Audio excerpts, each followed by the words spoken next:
Hello friends, this is Rajni Singh and welcome to Unnati study academy.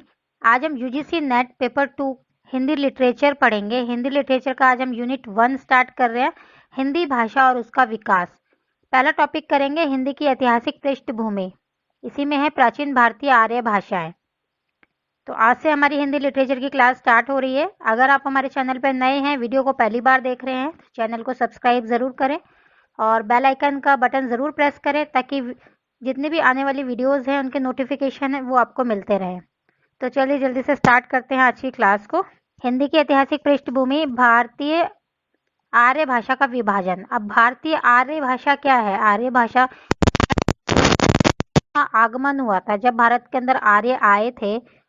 वो जब भारत में आए तो आने के बाद उनकी जो भाषा थी, उनकी जो संस्कृति थी, उसका जब भारत के अंदर प्रचार प्रसार हुआ तो उस प्रचार प्रसार के बाद भारत के अंदर जो भाषा विकसित हुई वो भारतीय आर्य भाषा के नाम से जानी गई। ठीक है, तो भारतीय आर्य भाषा का विभाजन भी हुआ अलग अलग टाइम पीरियड के अंदर। इसको 3 भागों में विभाजित किया गया। पहला प्राचीन भारतीय आर्य भाषाएं, इसका समय 1500 ईस्वी से 500 ईस्वी पूर्व तक रहा। दूसरा था मध्यकालीन भारतीय आर्य भाषाएं, इसका समय 500 ईस्वी से 1000 ईस्वी पूर्व तक रहा। और तीसरा था आधुनिक भारतीय आर्य भाषाएं, 1000 ईस्वी सन से लेकर अब तक रहा। ठीक है, तो इसमें मैंने क्या समझाया अभी आपको कि भारतीय आर्य भाषा क्या है कि भारत के अंदर जब आर्यों का आगमन हुआ और जब वो भारत में आए तो आने के बाद जो उनकी संस्कृति थी, जो उनकी भाषा थी, उसका विकास भारत के अंदर जैसे जैसे होता गया वैसे ही भारतीय आर्य भाषा विकसित हुई, यानी कि उसको फिर भारतीय आर्य भाषा के नाम से जाना गया। अब इसका भी 3 भागों में विभाजन हुआ, प्राचीन भारतीय आर्य भाषा, मध्यकालीन भारतीय आर्य भाषा और आधुनिक भारतीय आर्य भाषा। तीनों का अलग अलग टाइम पीरियड है, जैसा कि स्क्रीन पे आपको नजर आ रहा है। चलिए आगे बढ़ते हैं। प्राचीन भारतीय आर्य भाषा। प्राचीन भारतीय आर्य भाषा का समय मैंने आपको बताया था। अभी क्या समय था? 1500 ईस्वी से 500 ईस्वी पूर्व तक। पर इसमें भी अभी इस विषय पर भी अभी विवाद है, क्योंकि इस भाषा के भी 2 रूप हैं, 2 रूपों में ये विभाजित है। इसको बोलते हैं वैदिक या वैदिक संस्कृत, या संस्कृत या लौकिक संस्कृत। 2 भाषा के रूप में विकसित है ये, वैदिक संस्कृत और लौकिक संस्कृत। वैदिक संस्कृत क्या है? अब इसे वैदिक भाषा यानी कि वैदिकी, छांद या प्राचीन संस्कृत भी कहा जाता है। वैदिकी, छांद या प्राचीन संस्कृत भी कहा जाता है। वैदिक भाषा का प्राचीनतम रूप क्या है? ऋग्वेद में सुरक्षित रखा गया है इसको, प्राचीनतम रूप को। ठीक है, वेद तो आपने पढ़े होंगे, जैसे ऋग्वेद, सामवेद, अथर्ववेद, यजुर्वेद, 4 वेद हैं। ऐसे ही जो वैदिक भाषा का प्राचीनतम रूप है वो ऋग्वेद में सुरक्षित रखा गया है। यद्यपि अन्य तीनों संहिताओं जैसे ब्राह्मणों ग्रंथों तथा प्राचीन उपनिषदों आदि की भाषा भी वैदिक ही है। ठीक है, आगे बढ़ते हैं। अब ऋग्वेद के दूसरे मंडल से लेकर 9वें मंडल तक, दूसरे मंडल से लेकर कहाँ तक? 9वें मंडल तक भाषा की प्राचीन है ये। जैसे कि अभी मैंने लास्ट बताया था स्क्रीन पर, क्या बताया था कि वैदिक भाषा का प्राचीनतम रूप जो है वो ऋग्वेद में रखा गया है सुरक्षित। तो वही के दूसरे मंडल से लेकर 9वें मंडल तक की भाषा जो है वो सर्वाधिक प्राचीन है।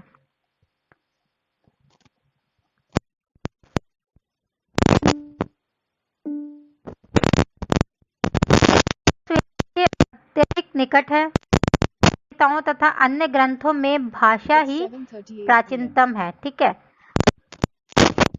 उनमें भाषा को प्राचीन रूप दिया गया है, प्राचीनतम रूप से ही भाषा इसमें विकसित है। वातावरण तत्कालीन पंजाब के वातावरण, तो अन्य रूप दूसरा और तीसरा भी।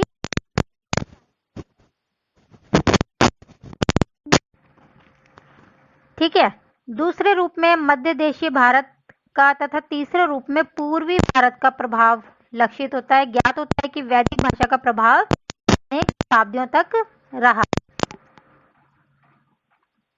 वैदिक भाषा की विशेषताएं क्या क्या थी? वैदिक भाषा की विशेषताओं में हम देखेंगे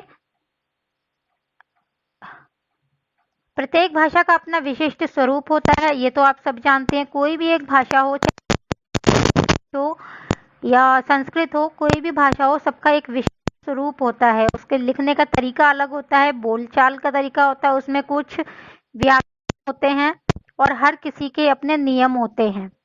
ठीक है, जैसे हम इंग्लिश में भी रूल्स होते हैं ना, हम टेंस पढ़ते हैं, इसी तरीके से हर भाषा के अपना विशिष्ट स्वरूप होता है। प्रत्येक भाषा अपनी व्यक्तिगत विशेषताओं के कारण अपना पृथक अस्तित्व रखती है।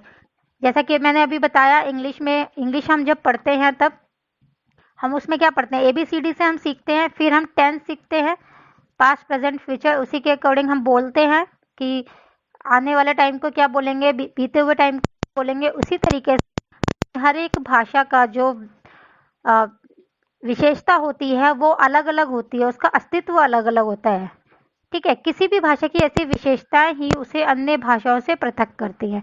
भाषा की जो अपनी विशेषता होती है वही अन्य भाषाओं से पृथक करती है। जैसे कि कोई मनुष्य है, कोई इंसान है, किसी की बात कर रहे हैं, हम उसकी विशेषताएं देखेंगे कि वो कैसा है, उसका नेचर कैसा है, बात करने का तरीका कैसा है। उसी व्यक्ति के हिसाब से हम देखेंगे कि दूसरा व्यक्ति, हम उसमें दोनों में जब हम अंतर करेंगे तब हम पाएंगे कि इसकी विशेषताएं अलग हैं। इसके बात करने का नेचर, बात करने का तरीका, उसका जो नेचर है यानी कि उसका जो व्यक्तित्व है वो बहुत अच्छा है, वो साधारण स्वीट तरीके से बोलता है। और दूसरा व्यक्ति वो थोड़ा सा गुस्सैल है या अकड़ के बोलता है। हम इस तरीके से जो विशेषताएं होती हैं उनको देखकर ही हम उनको अंतर बता पाते हैं। इसी तरीके से भाषाओं में भी यही होता है कि किसी भाषा की ऐसी विशेषताएं ही उसे अन्य भाषाओं से पृथक करती है, यानी कि अलग करती है। इस दृष्टि से वैदिक भाषा की कुछ महत्वपूर्ण विशेषताएं अब देख लेते हैं क्या है। वैदिक भाषाओं में स्वरों की विशेषताएं दी गई है। फिर मैं पॉइंटर ले लेती हूँ। वैदिक भाषा में स्वरों के जैसे स्वर होते हैं, स्वर, दीर्घ स्वर, और स्वर में उच्चारण के साथ उनका प्लुत उच्चारण भी होता है। ठीक है, जब हम स्वरों की बात करते हैं तो हम दीर्घ स्वर होते हैं, उसके उच्चारण के साथ उनका प्लुत उच्चारण भी होता है, जैसे आसित, विंदति इत्यादि। वैदिक भाषा में लीढ़ स्वर का प्रयोग प्रचुर मात्रा में हुआ और वैदिक भाषा में संगीतात्मक स्वरघात का बहुत महत्व है। इसमें 3 प्रकार के स्वर बताए गए हैं। कौन से? उदात्त, अनुदात्त और त्वरित। ये 3 स्वर बताए गए हैं। किसमें बताए गए हैं? वैदिक भाषा के अंतर्गत। वैदिक भाषा में संगीतात्मक स्वरघात का बहुत महत्व है और उसमें 3 स्वर बताए गए हैं वैदिक भाषा के अंदर: उदात्त स्वर, अनुदात्त स्वर और त्वरित स्वर। दूसरा है संस्कृत या लौकिक संस्कृत। दूसरा पॉइंट क्या है हमारा? संस्कृत या लौकिक संस्कृत। हमने पहले क्या पढ़ा था? वैदिक या वैदिक संस्कृत। ठीक है, ये सेकंड पॉइंट है। पहला पॉइंट, प्राचीन भारतीय आर्य भाषाओं को 2 भागों में विभाजित किया गया, यानी कि इसमें इस भाषा के 2 रूप थे। भाषा के 2 रूप थे। पहला रूप क्या था? वैदिक संस्कृत, और दूसरा क्या रूप था? लौकिक संस्कृत। तो हम वैदिक संस्कृत पढ़ चुके हैं, अब लौकिक संस्कृत हम समझ लेते हैं। प्राचीन भारतीय आर्य भाषा है। भाषा का दूसरा जो नाम रूप है वो क्या है? संस्कृत। इसी को लौकिक संस्कृत या क्लासिकल संस्कृत भी कहा जाता है। किसको? लौकिक संस्कृत को। प्राचीन भारतीय आर्य भाषा का दूसरा जो है वो क्या है? संस्कृत है, और इसी को लौकिक संस्कृत और क्लासिकल संस्कृत भी कहा जाता है। जैसे यूरोप में लैटिन भाषा का स्थान है, यूरोप के अंदर लैटिन भाषा है ना, उसका स्थान है, उसी प्रकार से भारत में संस्कृत का स्थान है। संस्कृत जो है बहुत ही पुरानी यानी कि प्राचीनतम भाषा है। गुप्त काल में संस्कृत की सर्वाधिक उन्नति हुई थी। इसका साहित्य विश्व के समृद्धतम साहित्यों में से एक है। वाल्मीकि, व्यास, कालिदास आदि इसकी महान विभूतियां हैं। कौन कौन है? वाल्मीकि, व्यास और कालिदास, ये इसकी महान विभूतियां हैं। विश्व विख्यात महाकवि कालिदास को अभिज्ञान शाकुंतलम नाटक संस्कृत भाषा, श्रृंगार है इनका। ठीक है, कौन है? विश्वविख्यात महाकवि कौन है? कालिदास। क्या किया इनको? अभिज्ञान शाकुंतलम नाटक संस्कृत भाषा का श्रृंगार है। ये विश्व की अनेक भाषाओं में संस्कृत के अनेक ग्रंथों का अनुवाद भी है। संस्कृत में जो अनेक ग्रंथ लिखे गए हैं उसका अनुवाद करके विश्व की अनेक भाषाओं में लिखा गया है, यानी कि संस्कृत के अनेक ग्रंथों को विश्व की बहुत सी भाषाओं में उसको ट्रांसलेट करके भी लिखा गया है। संस्कृत की ध्वनियां देख लेते हैं हम। संस्कृत की ध्वनियां क्या हैं? वैदिक भाषा में कितनी ध्वनि थी? 52 ध्वनि थी वैदिक भाषा के अंदर, ठीक है। और संस्कृत में कितनी है? केवल 8 है। आपको सिर्फ यही याद रखना है, ये बहुत ही इंपॉर्टेंट है। क्वेश्चन यूजीसी में पूछ लेते हैं कि संस्कृत में कितनी ध्वनियां हैं और वैदिक भाषा में कितनी ध्वनियां हैं। इससे क्वेश्चन जरूर बन जाता है। तो वैदिक भाषा में याद रखना आपको 52 ध्वनियां हैं और संस्कृत में केवल 8 ध्वनियां हैं बस।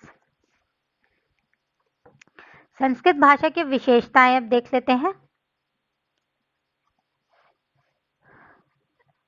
संस्कृत लौकिक संस्कृत व क्लासिकल संस्कृत की सबसे प्रमुख विशेषता क्या है? पाणिनिकृत नियमबद्धता है। संस्कृत की विशेषता ही उसे वैदिक से पृथक करती है, ठीक है। संस्कृत की अलग विशेषता, जैसे कि मैंने लास्ट स्लाइड में समझाया था आपको कि हर किसी भाषा की अपनी अलग विशेषता होती है। जैसे हर मनुष्य की अपनी अलग अलग विशेषता होती है, वो उसको अपनी विशेषताओं के कारण हम उसको पृथक करते हैं, उसका अंतर जांच पाते हैं कि ये मनुष्य अलग है और सामने वाला मनुष्य अलग है। इस तरीके से हम विशेषताओं के आधार पर ही वर्गीकरण कर पाते हैं। उसी प्रकार से ही भाषा के अंदर भी उनकी विशेषताओं के आधार पर हम उनका वर्गीकरण कर पाते हैं। हर भाषा जो है अपनी विशेषता के कारण ही पृथक होती है। जैसा कि पहले उल्लेख किया जा चुका है, वैदिक भाषा में शब्द रूपों तथा क्रिया रूपों की विविधता है। संधि नियमों आदि में पर्याप्त शिथिलता है। एक ही अर्थ में विभिन्न प्रत्ययों का प्रयोग होता है।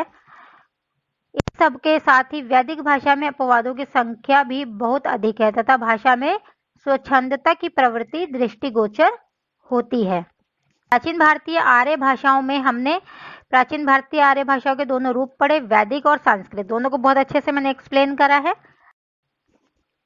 आज की वीडियो इतनी ही थी। नेक्स्ट वीडियो में इससे आगे का हम करेंगे। अगर आपको कुछ पूछना है, कोई सुझाव हो, कुछ जानकारी चाहिए तो आप कमेंट बॉक्स में लिखकर मुझसे पूछ सकते हैं।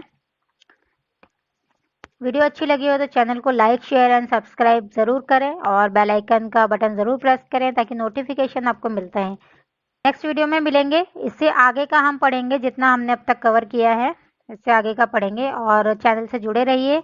हिंदी लिटरेचर को हम अच्छे से कवर करेंगे और यूजीसी का नेट का एग्जाम क्वालिफाई करेंगे। चलिए मिलते हैं नेक्स्ट वीडियो में, तब तक के लिए गुड बाय।